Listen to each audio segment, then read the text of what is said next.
Dans la vieille ville de Cormeilles, nichée entre deux falaises et un fleuve brumeux, se trouvait une minuscule boutique, le temps retrouvé. Personne ne se souvenait de l'avoir vue s'ouvrir, mais chaque horloge de la cité semblait battre à son rythme.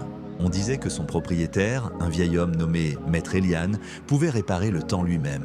Eliane vivait seule, entourée de centaines d'horloges. Aucune ne sonnait à la même heure, mais ensemble, elles formaient une étrange symphonie.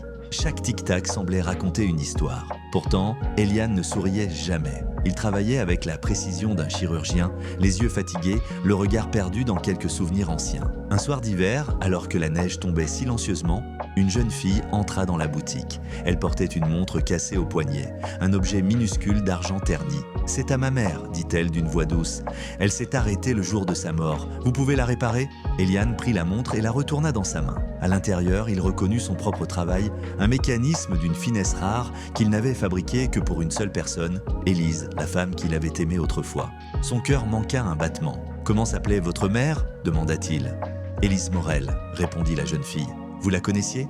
Le vieil horloger sentit le poids des années s'effondrer sur ses épaules. Il comprit.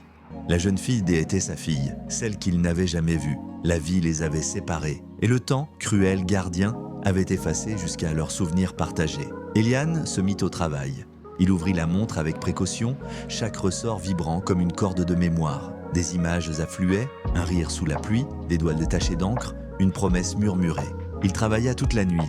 Lorsque la première lueur de l'aube effleura la vitrine, la montre se remit à battre. Tic-tac, tic-tac, un son minuscule, mais d'une clarté absolue. Il la tendit à la jeune fille.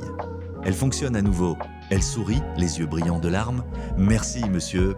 Vous ressemblez un peu à mon père, sur les vieilles photos. » Le vieil homme ferma les yeux. « C'est peut-être que nous avons connu le même temps, » murmura-t-il. Quand elle partit, le silence retomba.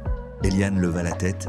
Toutes les horloges de la boutique s'étaient arrêtées au même instant, celui où la montre avait recommencé à battre. Le vieux mécanisme de la grande horloge murale, celle qu'il n'avait jamais osé toucher, s'illumina d'une douce lueur dorée. Les aiguilles commencèrent à tourner à rebours. Un souffle chaud parcourut la pièce. Eliane sentit la fatigue quitter ses membres, sa vue s'éclaircir. Devant lui, dans le reflet du verre, une jeune femme souriait. « Élise, tu as réparé le temps, Eliane. Il t'attendait ?» Il tendit la main, la toucha et disparut avec elle dans la lumière dorée. Au matin, la boutique était vide. Seule la petite montre battait encore sur le comptoir, marquant une heure que personne ne pouvait lire. Depuis ce jour, chaque fois qu'une horloge de Cormeilles s'arrête, on entend au loin un faible murmure « Le temps ne se perd jamais, il se retrouve ».